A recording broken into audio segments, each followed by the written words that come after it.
Good morning and welcome to another episode of Pep's Corner. Today we will continue reading our new book, Volcano. We will read from chapter 2, which is found on pages 9 through 26. Our focus and purpose, which is our intention for reading today, is posted on the screen. So make sure you have your book in hand and are actively following along and reading. Remember to reread a second time so you are coming to shared reading fully prepared for discussion. Let's begin. Chapter 2, The Big Blast. The May 18th eruption began with an earthquake that triggered an avalanche. At 8:32 a.m., instruments that were miles away registered a strong earthquake. The pilot and passengers of a small plane saw the north side of the mountain rippling and churning. Shaken by the quake, the bulge was tearing loose. It began to slide, and a huge avalanche that carried along the rock ripped from the deep inside Mount St. Helens. The avalanche tore open the mountain.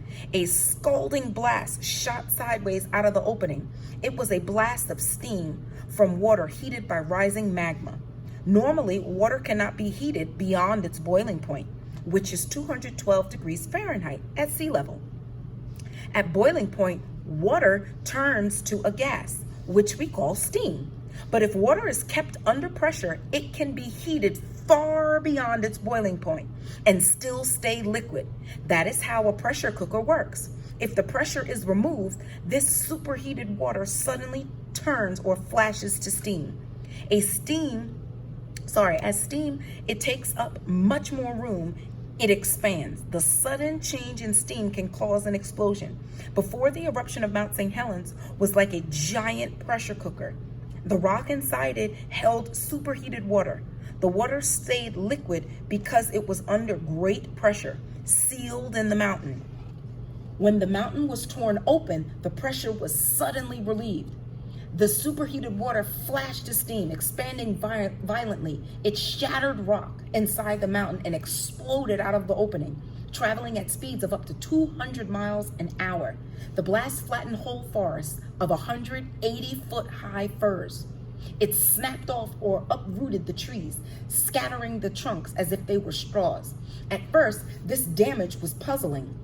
A wind of 200 miles an hour is not strong enough to level forests of giant trees. The explanation geologists later discovered was that the wind carried rocks ranging in size from grains of sand to blocks as big as cars. As the blast roared out of the volcano, it swept up and carried along the rock it had shattered. The result was that one geologist described as a stone wind. It was a wind of steam and rocks traveling at a high speed.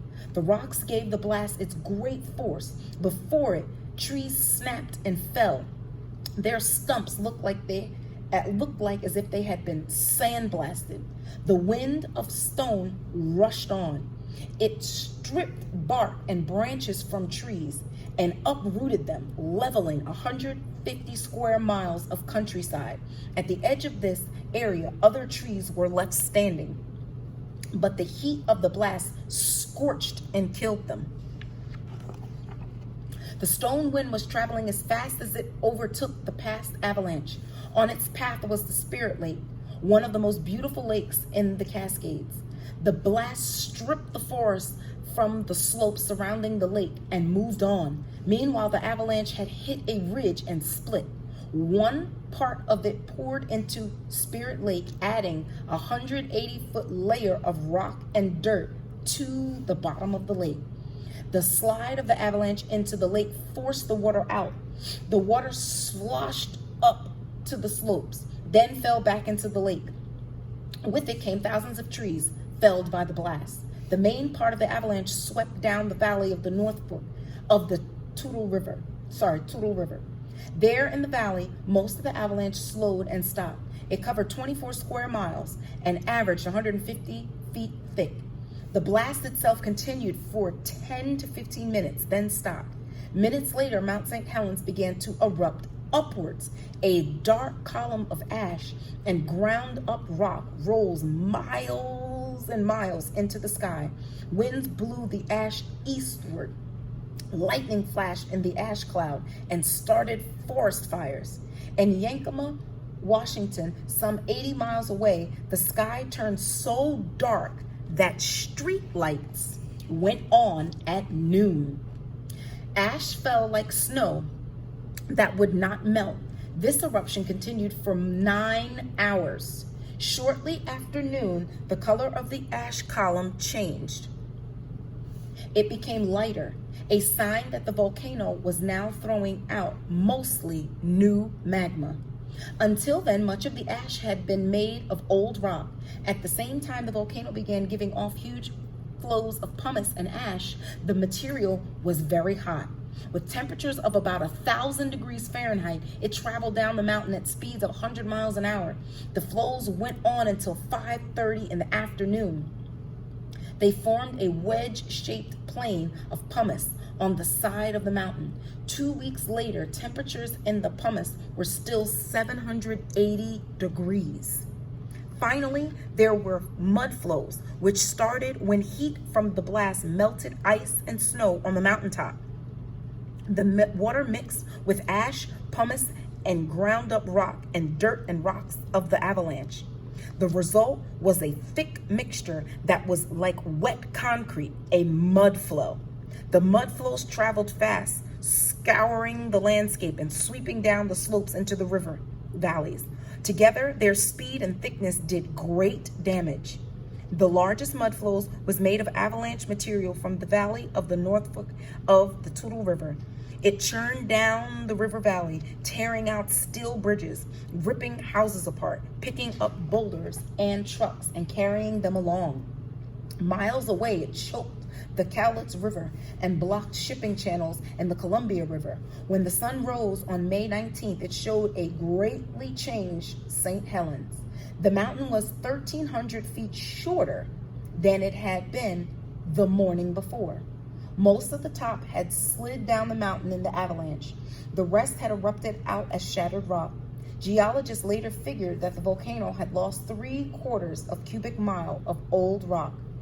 The north side of the mountain had changed from a green and lovely slope to a fan-shaped wasteland. At the top of Mount St. Helens was a big new crater with the shape of a horseshoe. Inside the crater was the event, the opening through which rocks and gases erupted from time to time over the next few years. Then you'll see some pictures on those great actual live photos, photography shots on those pages. And we are at page 20, continuing to read. In 1980, St. Helens erupted 6 more times. Most of these eruptions were explosive. Ash soared into the air. Pumice swept down the north side of the mountain. In the eruptions of June and August, thick, pasty lava oozed out of the vent and built a dome. But both domes were destroyed by the next eruptions. In October, the pattern changed. The explosion stopped, and thick lava built a dome that was not destroyed. Later, eruptions added to the dome, making it bigger and bigger. During this time, geologists were learning to read the clues found before eruptions. They learned to predict what St. Helens was going to do. The predictions helped to protect people who were on and near the mountain. There are some more photography shots, live footage, and things that these geologists, remember they're scientists, were studying the magma and how it moves to make some predictions to save people's lives and move animals. Continuing to read on page 25, among these people were many natural scientists. They had to come look for survivors, for plants and animals. They had lived through the eruption. They had to come look for colonizers, for plants and animals that would move in. Mount St. Helens had erupted many times before. Each time life had returned. Now scientists would have a chance to see how it did. They would see how nature healed itself.